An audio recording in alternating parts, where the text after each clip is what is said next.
Ito na po mga bossing ko yung walk-in closet na hindi matapos-tapos dahil kung kailan lamang pwede yung gagawa, nakakilala namin kasi wala kaming kakilala na yung talagang magaling.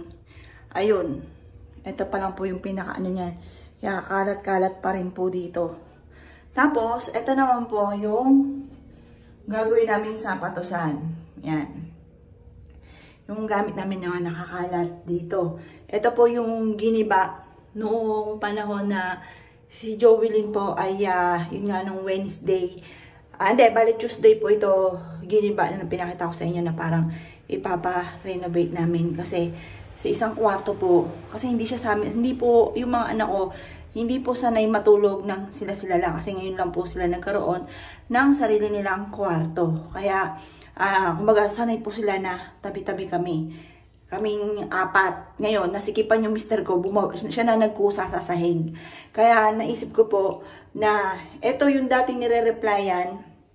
Ang ginawa kong call center dati ay gagawin ko na lang siyang kwarto dahil nga po sa kasya naman sa highway at saka dun sa baba yung aming mga pampaswerte. Kaya yan. Diyan yung medyo hindi pa rin tapos talaga yung pintura po nito. Dahil kung kailan na sila day off, saka sila sumasideline dito kaya hindi pa matapos-tapos. Kasi wala nga kaming kakilala na talagang yung magaling. Pero yung tumitira nito talagang magaling. Magaling naman po sila. Ayan po siya. Yan. Eto, dito yung pinakahangiran. Sayang, hindi naabot ng aking anak na si Jovelyn na lumuwag na kami. Kahit dito, kahit doon sa kabilang bahay, nandun na yung meron siyang kwarto po doon.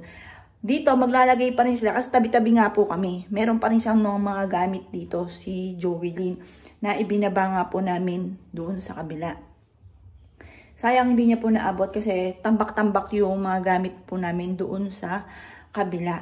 Pwede naman daw po na magpaayos kasi hindi siya talaga totally dito nag-i-stay. Pagtutulog lang po siya, tabi-tabi po kami. Pero ang pinakatambayan niya, at yun nga po inabanggit ko sa kanya na yun ang pinakabahay po niya pag siya ay nagkaroon na ng asawa. Kasi gusto ko nga na hindi magkakalayo kasi nakaranas nga po siya ng pananakit doon sa nakaraan po niya. Kaya nagkaroon ako ng phobia. Ang gusto ko, ang mga anak ko nakikita ko nandito lang sa tabi-tabi. Kaya nung inoper sa akin yun ng kapatid ko kung gusto kong hulug-hulugan, umuo ka agad ako kasi biglang pumasok sa isipan ko ang anak kong panganay.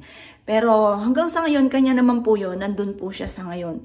Kaya eto naman sa bunso, 'di ba ganoon naman po talaga yung baga natin ng mga matatanda na kapag kung ano yung pinakamayor na bahay sa bunso po 'yon. Kaya ito naisip ko sa bunso talaga. Kaya dito po rin yung magiging gamit niya. Kumbaga share na po kami dito. Dito sa sapatos, eto, ang sapatos ko lang naman sa talambuhay ko mga bossing ko ay parang tatlo lang yun ang paulit-ulit ang aking sapatos na hindi naman kamahalan mga bossing yan. Tapos, ito, nag-ano ko ng hangiran. Pael po yan. Medyo malaki rin po siya. Hanggang doon, yun, medyo malaki rin po siya. Ito naman yung gagawing hangiran. Kasi yung hangiran po namin, medyo maliit lang talaga mga bossing. Isang cabinet lang po siya. Kaya pakita ko na po sa inyo. Anak, huwag ka muna magsasounds. Anak, ay, meron palang nakaharang dito mga bossing. Kaya hindi ko mapapakita pala sa inyo. Yan yung cabinet ko lang mga bossing. Yan yung cabinet ko. Bagay pa ulit-ulit lang yung damit ko. Kaya noong ang anak ko nga po iba na ang nararamdaman ng Wednesday ng gabi, yung damit ko po yung sinusuot niya. Kaya nagtaka ako kasi luma-luma na yung damit ko. Mantala ang damit ng mga anak ko, ang gaganda. At saka, yun nga po may mga tatak.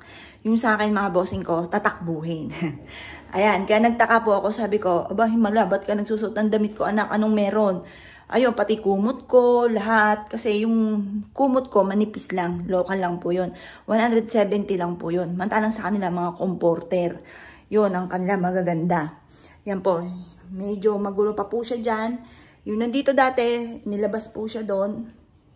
Yung mga kurtina po namin, yan, ilalagay ko dyan sa pinakataas. Kasi nagkaroon kami ng mali na napagawa ng cabinet. Na yung sa taas sa damitan, hindi rin po siya nakukuha yung damit kasi tataas pa. Kaya kailangan yung damit, kapag naging lesson sa amin, yung damit sa baba na po siya. Tapos sa taas, dyan namin ilalagay yung mga kurtina po namin. Ayan. Tapos dito ko na rin po inilagay, ito pong aking, dito ko yung video. Ayan. Tapos dito yung desktop. Yan, di pa po ako tapos maglinis. Talagang ginagawa ko pong abala ang aking sarili. Hindi na nga po kami kumuha ng kasambahay kasi nag-alisan nga po yung mga kasambahay po namin dahil nga po natatakot dahil nagpaparamdam si Joelyn. Yun nga po, ang sabi nga po nila, kapag daw po wala pang 40 days, yung mga kaluluwa, nandyan lang. Ako naman, wini-wish ko na magpakita sa akin yung anak ko. Pero nagpapakita siya sa akin panaginip at 2 beses pa lamang. Kahit nagkukulong ako sa kwarto po niya, naglilinis po ako doon, hindi ko na nabibidyo. Ayan po, hindi talaga siya nagpaparamdam. Minsan lang pagbigla ko siya naisip, parang kinikilabutan ako. Pero naisip ko, anak, salamat at nandyan ka. Parang gano'n yung sinasabi ko sa kanya, salamat at nandyan ka. Ayan po, yan. Ngayon, babacuumin ko po ito. Kasi napaka-alikabok. Dito po, laging nakaupo. Tapos, di ko pa siya malagyan ng kurtina. Kasi nga po, liliyahin pa po ito, aalikabukan na naman. Kaya nag-aantabay po, kaya na ba ito matatapos? Parang dito pa yung anak ko, hindi na siya matapos-tapos. Dahil nga po sa mga gagawa nito, ay kung kailan lamang po sila day off doon sa pinagtatrabuhan. Kasi alam naman, puwersahin ko sila kasi doon talaga sila yung regular. Kumbaga sa akin, sideline lang naman. Kaya wala akong karapatan na i-apura po ito. Kaya lang, nakakainip talaga. Gusto ko na matapos kasi gusto ko dito ako mag-video. Kasi nagbi-video ko doon sa kabilang bahay, sa bahay ng aking anak na panganay. Yan. Tapos, yun po. Tapos gumawa ako dito ng altar. Yan po. Gumawa po ako dito ng altar. Yan na nga po siya. Ito si San Roque. Ang sabi po ay nagtataboy daw ng mga kamalasan. Yan. Parang ang naging sa amin po, ang mga talagang pagsubok na dumating tungkol sa kalusugan. May mga nagpapayo po sa akin. Sabi na, Miss Apple, subukan mo na magpahula kay, ano ba yun? Kay Jay. Ayan na, yun yung manghuhula nga daw po. Tapos, pumunta daw ulit ako kay Rudy Baldwin. Tapos, mga binabanggit po yung ano. Sa akin naman po, kawikaan ko kasi may findings po kasi yung doktor na pumunta daw po kay Jay, yung Jay lang natandaan ko yun. Siguro hindi ako nagsasalta ng tapos, pero sa ngayon kasi nasa lahi talaga namin. Kumbaga hindi ako nag-iisip na baka nakulam, baka ganon. Kasi nasa lahi namin. Mister ko meron, anak kong bunso meron, nanay ko meron, 35 years old pa lang noon, nagkaroon na siya ng diabetes. Ngayon po, 70 years old na po siya. Kaya lang naagapan nga po dahil yun nga po yung nahihilo po siya. Tapos nahilo siya, nagpa-check up po siya. Yung anak ko, tinatanong ko sa kanya kung kamusta po siya kasi nagtatanong po ako, mahilig akong magtanong din sa tarot card. Tapos, naano ko sa Aries, kasi Aries yung mister ko, Aries yung anak ko, sabi magkakaroon ng malubhang karamdaman. Tinatanong ko po yung mister ko, alam ko naman mister ko maingat sa katawan. Sabi niya, okay lang po siya, sunod-sunod yung maintenance. Yung anak ko, wala daw po yun, parang sipon lang na hindi makalabas. Yung ganun, wala daw po yun. Huwag daw siya intindihin dahil malakas daw po siya at hindi siya sakitin. Pero totoo talaga, hindi talaga siya sakitin. Bihirang-bihira po siyang magkasakit na hindi ko nga po inaasahan na isang sakitan na ganun ay wala na. Yung mga ganung sitwasyon. Yan, kaya parang wala naman sa isipan ko na kinulam o ginamitan ng mga kaliwa kasi nga po, nasa lahi talaga namin at saka lumabas talaga doon na ang dami ng komplikasyon. Ang naging komplikasyon niya sa kidney, tapos sa puso, parang cardiac arrest ang nangyari.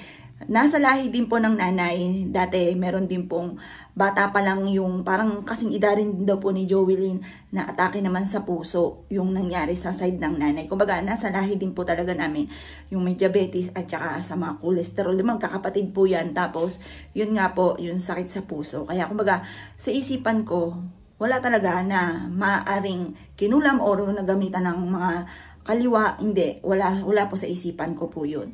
Yan. Pero mahilig talaga rin ako sa mga manghuhula. Kaya lang po, ayun nga po, parang sa ngayon, parang wala talaga sa isipan ko muna yan. Pero, hindi ko alam kung, kasi sabi, bawal magpasalamat kapag kami nagbibigay sa ng ano. Pero mula sa akin pong puso, yung mga nagpapayo, ay Hindi ko alam kung paanong way na pasasalamat. Basta napakabuti nyo at hindi rin ko rin kayo makakalimutan sa mga nagpapayo. Ayan. Ngayon po ay dahil sa tinanggal ko lahat yung mga tsokolate, ang dami ko pang mga nakuha na hindi ko na na-video. Hindi ko na napakita sa video. Ang dami ko pang nakuha ng mga balat ng tsokolate, mga tsokolate. Nilagay ko ito sa plastic, hindi ko inaasahan na hiningi pala ng isa sa mga empleyado ko. Bawal daw palang mamigay. Ngayon po, pinapabawi ko at napagalitan ko nga po. Sabi ko, sumisweldo naman kayo, may kakayahan kayo bumili ng chocolate. Huwag na itong galing sa patay. At yun nga po, dito galing. Kaya sabi ko sa kanila, ibalik at ibabalik ko rin, bawal palang itapon din, ultimong tsokolate.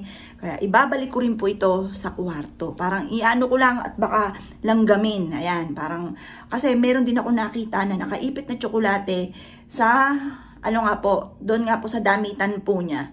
Pero wala pa naman langgam. Parang naano lang ako kasi baka magbutas-butas yung mga damit. At yun nga po ay dahil nga po sa, yun, may tumutunog. Dahil nga po sa may tsokolate. Nilanggam siya dati.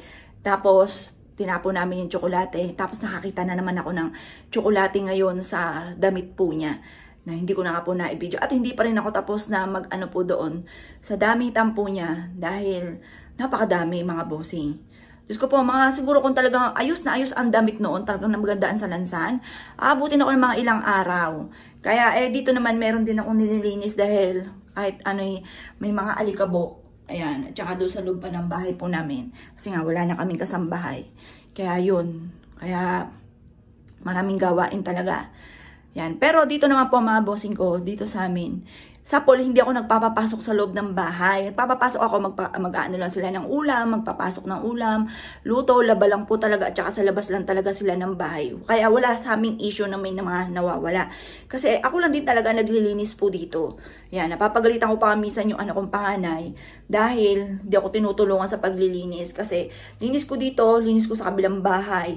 Ayun, ito naman po kasi wina-wipe out ko pa, tatambuan mo, imamap mo pa.